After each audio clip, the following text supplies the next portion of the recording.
Welcome to the deep dive. Today, we're really digging into something fascinating. Not just learning a language, but maybe hacking the whole process. That's a good way to put it. We're looking at how high-speed polyglots do it, turning this, often long, kind of boring struggle Yeah. into something much more like an efficient game. Yeah, tactical game. Yeah. And our main guide here is Gabriel Weiner's Fluent Forever. It's a system that gets results, right? Right. I mean, Weiner himself learned German, Italian, French, Russian. He did. And importantly, it's not just about results. It's praised because it really syncs up with what neuroscience tells us about how memory actually works. Okay. So our mission today is basically extracting those core ideas, these 5 principles of memory science, plus the practical tools that let busy adults, like you listening, pick up languages faster, better, and make it stick permanently. I like that Weiner, coming from engineering before opera, frames it like a sport that resonates. It's not just about memorizing rules. It's like reaching that point where you just do it Yeah. automatically. He uses this analogy of a fencer, right? That perfect riposte that happens without thinking. Exactly. The brain just knows the pattern. And that reframing is so important because it validates us, the adult learners. Yeah, cuts through that myth that, oh, languages are hard or you need a special gift. Total nonsense.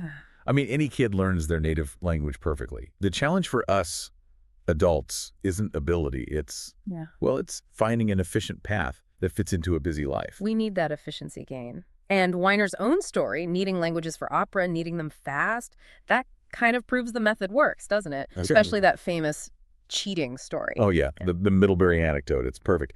So he's basically a beginner in French, needs to skip the slow intro levels for his career. Right. So he uses Google Translate, grammar sites, whatever, to kind of game the online placement test.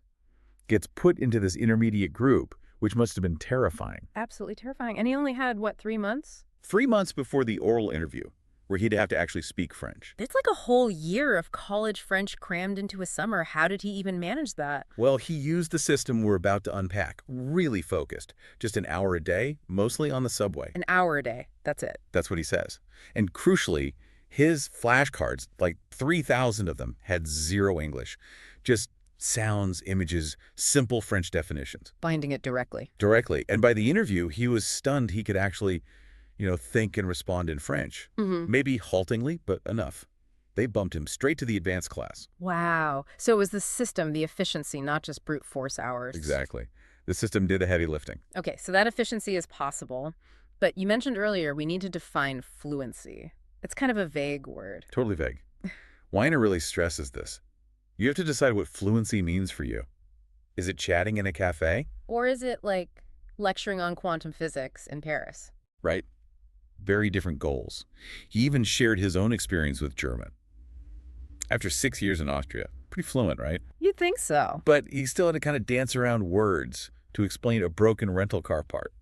The tank decal. The gas cap. The gas cap.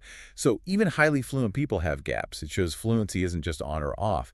It's about how well you can navigate around those gaps. Improvise. Okay, that makes sense. So your personal goal determines how many words you need, how much time you invest. Precisely. Conversational fluency might be the top 3,000 to 5,000 words. Academic stuff, that's way more, like 15,000 plus, mostly from reading. We're building the engine today. You decide how far to drive it. Okay, let's get into that engine, the core operating system.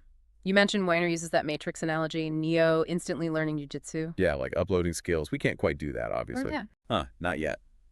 But we can structure our learning around how memory actually works.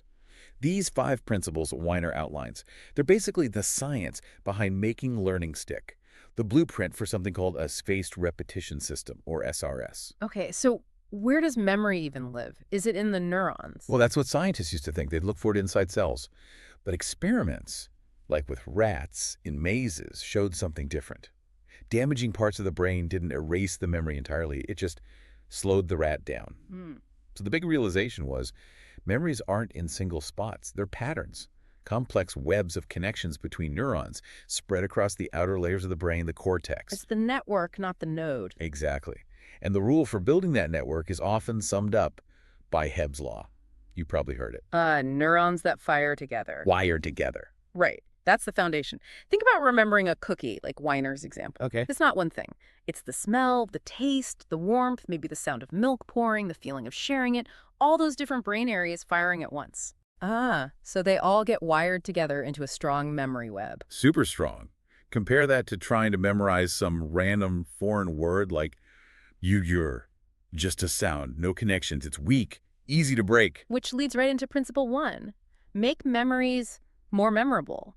Our brain treats you're like junk mail and the cookie like a treasured photo album. Exactly. It's filtering. Oh, Abstract stuff like disodium phosphate, trash bin, cookies, rich sensory stuff, treasure. Foreign words often start as trash. so how do we make them treasure? By engaging deeper levels of processing, we have to go beyond just looking at the word's structure, like how many letters it has, or just repeating the sound over and over. Rote repetition, which Ebbinghaus showed takes insane effort just to tread water against forgetting. Insane effort, yeah. The goal is the deeper levels, concept and personal connection. Meaning, Okay, so practically, what does that mean? it means, and this is huge, kind of counterintuitive, skip the English translation completely. Whoa, okay, so learning Spanish gato. Don't link it to cat. Nope.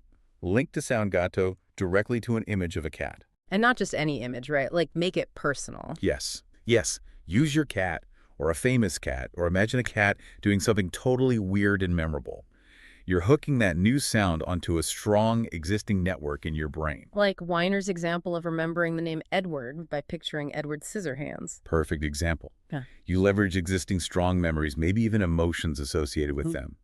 That tells your brain, hey, this new thing is important. It gets flagged by the amygdala, the emotional center. Okay, making it memorable. That feels like more effort up front, but maybe less effort long term. Which brings us to principle two. Maximize laziness. Huh. It sounds wrong, doesn't it? But it's about efficiency, not pointless grinding. Like Ebbinghaus repeating nonsense syllables for years. That sounds awful. It was awful. And modern science shows rote repetition is just not great for long-term memory. And super boring. The truly lazy, efficient way is study something just enough so you can recall it correctly once without looking. Then stop. Just once. Just once for that session. Let the timing system, the SRS, handle the rest. You offload the work of remembering when to review. Okay, so study till you get it once, then trust the system's timing. Which leads to principle three. Don't review, recall. What's the difference? Big difference. Reviewing is passive, like looking at a list. You're practicing reading the list. Recalling is active. You close your eyes, you dig for the answer, you practice retrieving it. And that active recall is much better. Way better. Research shows something like a 5-to-1 benefit. 5 minutes of active testing, trying to recall, is as good as 25 minutes of just passively studying the material. Wow, 5 times more effective. If you want to get good at pulling information out, you have to practice pulling it out. Simple as that. It engages the hippocampus, helps consolidate the memory into long-term storage. Okay, active recall. But when should we do that recall for maximum effect? That's principle 4. Wait, don't tell me. The sweet spot. This is where it gets really clever. The test, the recall attempt, works best when it's hard, but not impossible. Like when a word is right on the tip of your tongue. Exactly. That feeling of effort, that mental struggle, it signals to your brain, this is important. Remember this. When you finally retrieve it after that struggle, like remembering Robin Williams was the therapist in Good Will Hunting, that memory gets burned in. So struggling a bit is actually good. It's optimal. Words recalled under that kind of effort are way more likely to stick, like 75% more likely. The SRS tries to schedule your next review for exactly that point right before you'd likely forget it. Hitting that sweet spot of difficulty, how does it know? Algorithms. It tracks how you do on each specific flashcard. If you recall Gato instantly, it might wait weeks. Struggle, but get it. Maybe a few days. Fail. It brings it back much sooner, maybe tomorrow, or even later today. Trying to keep you in that optimal 10-20% forgetting range. Right. Challenging, but usually successful. That strengthens the connection most efficiently. Okay, makes sense. Laziness plus perfectly timed effort. And the last one, principle 5. Rewrite the past. Memory isn't like fetching a file. Nope. It's more like rebuilding it each time. Which sounds fragile, but it's actually a feature. How so? Every time you successfully recall Gato, that neural network fires up again. But you're slightly different now. Different mood, different context. Your brain weaves those current connections into the old memory trace. So recalling actually strengthens and updates the memory? Exactly. It can effectively double the network's complexity each time. You're constantly reinforcing and refining it. But if you fail to recall, Then you need help. You need immediate, clear feedback Yeah. that lets you overwrite the faulty memory pathway and build a new, correct one right away. You literally rewrite that bit of your past memory. Wow. Okay, so the 5 principles. Make it memorable, sensory, personal. Maximize laziness, study till recalled once. Don't review, recall, active retrieval. Wait for the struggle, tip of the tongue. Rewrite the past, recall reconstructs, feedback corrects. You got it. And the spaced repetition system, the SRS software, is basically the tool that automates all of this for you. It manages the timing, the recall practice, everything. All right, operating system understood. Now, how do we train it? Weiner says start with sound play. Rewiring the ear. Why sounds first, even before words. It's crucial to avoid what he calls the broken word trap. If you start learning by reading first, you're kind of learning two different things. How do you mean? Take a French word like Descartes. You see it written, you see the S, the T, but spoken, it's Descartes. If you don't know the sound rules, the written form and the spoken form are disconnected in your head. So when you try to speak, you might pronounce the S and T sounding wrong. And when you listen, You can't match the Descartes sound you hear to the Descartes word you learned visually. It makes listening comprehension incredibly hard. Constant mental translation. and the problem is, as adults, our ears are kind of fixed, right? We filter out sounds that aren't in our native language. Exactly. By about age 12, our brains get really efficient at ignoring sound differences that don't matter in our own language. Like the classic example. Many adult Japanese speakers can't easily distinguish English rock and lock. Their brain lumps them into one category. So how do we force our adult brains to notice these new foreign sounds? The main tool is minimal pairs training. You listen to pairs of words that differ by only one single sound. Like niece and knees in English, or subtle R sounds in Spanish. Precisely. You listen to lots of these pairs, and you have to identify which one you heard immediately. And you get instant feedback, green check for right, red X for wrong. Ah, the feedback is key. Absolutely. That immediate feedback forces your brain to recognize, oh, wait, that tiny sound difference does matter functionally. It basically pries open those fixed auditory categories and creates new ones. It can physically rewire your perception. Okay, train the ears first, then train the mouth. Weiner makes a strong case for working on accent early. He calls it the ultimate gesture of empathy. It really is. It makes communication easier for the other person, Uh. but practically. A really strong, difficult accent often makes native speakers just switch to English. Right, which completely cuts off your practice and exposure. Exactly. You lose the chance to learn. And if you wait too long to fix pronunciation, you've practiced saying words wrong hundreds, maybe thousands of times. That bad muscle memory is hard to overwrite later. Makes sense. What about those super long, scary words, like that German word for speed limit? Höchstgeschwindigkeitsbegrenzung. How do you even start? Haha, yeah, or like Russian consonant clusters. That's where you use a singer's trick called backchaining. Backcaning. Instead of starting at the beginning and likely stumbling, you start at the very end of the word and work backwards, sound by sound. So for Visdrognu, flinch in Russian? You'd practice just the end. Flinch. Got it. Got it. Then add the next sound back. Nu. Then rognu. Then drognu. And so on.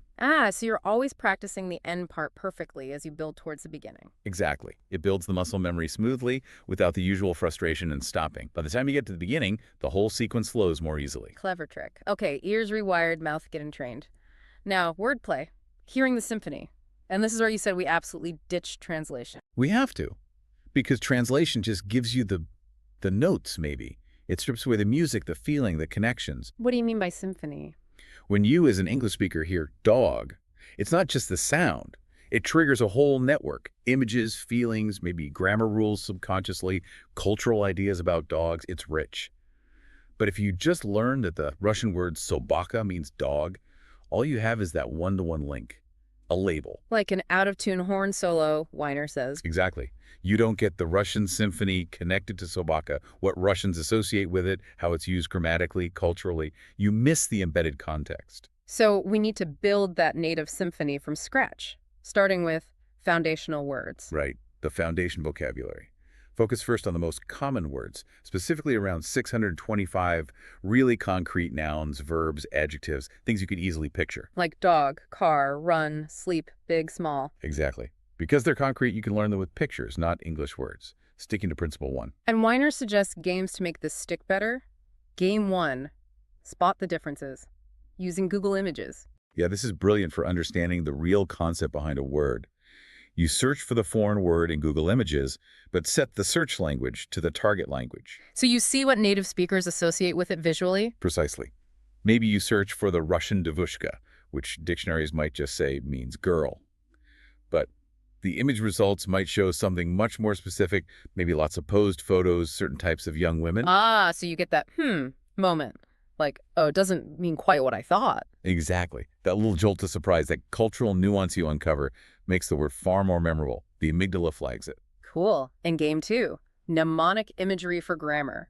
This tackles stuff like grammatical gender, which drives people crazy. Mark Twain on German gender. Oh yeah, the turnip is female, but the girl is neuter. Seems totally random and impossible to memorize. So how do you make that memorable without rote drilling? You create a vivid sensory mnemonic system, assign a really physical action to each gender, Weiner suggests. Masculine words explode, feminine words burn, neuter words shatter. Okay. Explode, burn, shatter. So if you learn the German word for dog, der Hund, which is masculine. You vividly imagine a dog exploding. Like, really visualize it, maybe hear it, feel the surprise. When you create the flashcard, you embed that image. I see. It connects directly back to making memories memorable. Principle 1, it's sensory, it's maybe a bit shocking or funny. Exactly. And it links the abstract concept, gender, to a concrete, unforgettable image. Later, if you forget the gender of Hund, you'll likely remember the exploding dog, and bam, you know it's masculine. It aids recall, principle 3, and reconstruction. Principle 5, hashtag 4V. Sentence play and custom output, the adult language machine.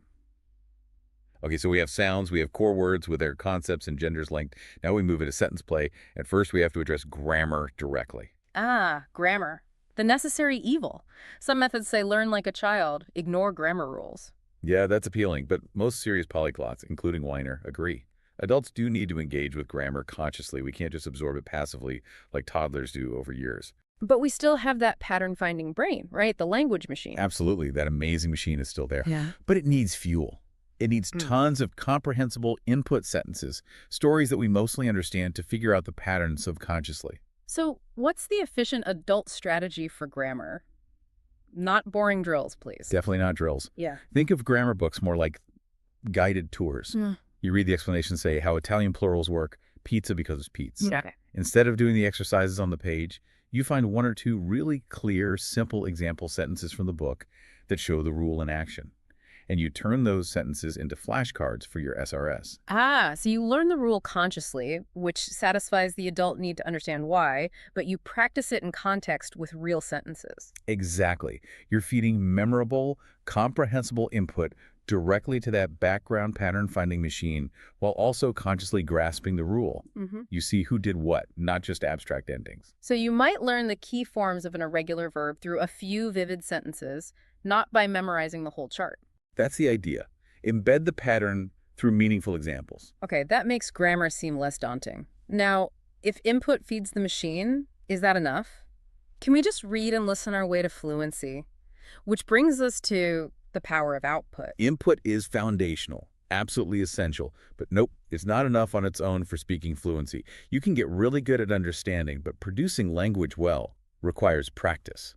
Producing language, output. Writing and speaking, that's where the rubber meets the road. It really is.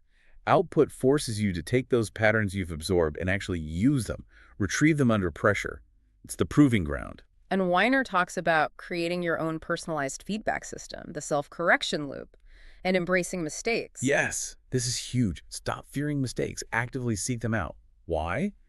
Because a corrected mistake is incredibly powerful input. How so? When you write something, say, in Russian, and you mess up a case ending and a native speaker points it out, that moment has emotional weight. You feel a little oops, maybe slight embarrassment. The amygdala flags that correction. Pay attention. This was wrong. So the correction sticks better than just reading the rule again. Way better.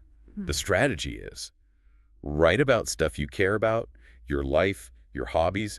Post it on sites like Lang8, where natives correct your writing. Weiner got Russian corrections really fast, right? Yeah, like 5 corrections in an hour sometimes. Then, this is key. You immediately turn those specific corrections into new flashcards for your SRS. Ah, so you're directly fixing your own error patterns, using your mistakes to feed the system. Precisely. It fixes the faulty network, principle 5, and creates a strong memory of the right way. based on your actual usage. Super efficient. Okay, that's writing. What about the scariest part? Speaking. Improvisation. Weiner calls it the game of taboo. Because fluent speaking is improvisation. You often don't have the perfect word immediately. The key to practicing this is one absolute rule: no English allowed. Zero. Ouch. So if you don't know the word for, say, stapler. You have to talk around it, describe it. Hmm. It's the thing, on the desk. You push it, and it puts metal things through paper to hold them together. That sounds hard. And maybe awkward. It can be frustrating at first, but it's absolutely essential practice. It forces you to activate the vocabulary and grammar patterns you do know and combine them creatively on the fly. Like mental gymnastics for fluency. Exactly. Use platforms like Verbaling, which compares to language speed dating, quick chats, or get tutors on italki. These force you into situations where you must improvise, you must talk around gaps. You're training retrieval under pressure. Hashtag V, reading and listening strategies. Fluency in practice. Okay, so once you've got that core system, humming sounds, basic words, grammar patterns, starting to output the next phase is really about scaling up vocabulary through massive exposure. And most of our native vocabulary comes from. Reading. Just sheer volume of reading, that huge range, 15,000 to maybe 35,000 words most educated native speakers know. We learn most of those passively through encountering them in books and articles. So you need to replicate that in the new language. Is there a rule for how that works? You mentioned the 10% rule. Yeah, studies suggest that when you're reading and you encounter an unknown word in a context to understand, you have about a 10% chance of figuring out its meaning and subconsciously learning it, just from that one encounter. Only 10%? That sounds low. It sounds low per encounter, but think about the volume. If you read a lot, those 10% chances add up incredibly fast across thousands and thousands of words. Sheer comprehensible input is the key driver here. Okay, so volume is king. But how do you read a lot without constantly stopping to look things up? That would kill the flow and the enjoyment. Exactly. Stopping constantly is counterproductive.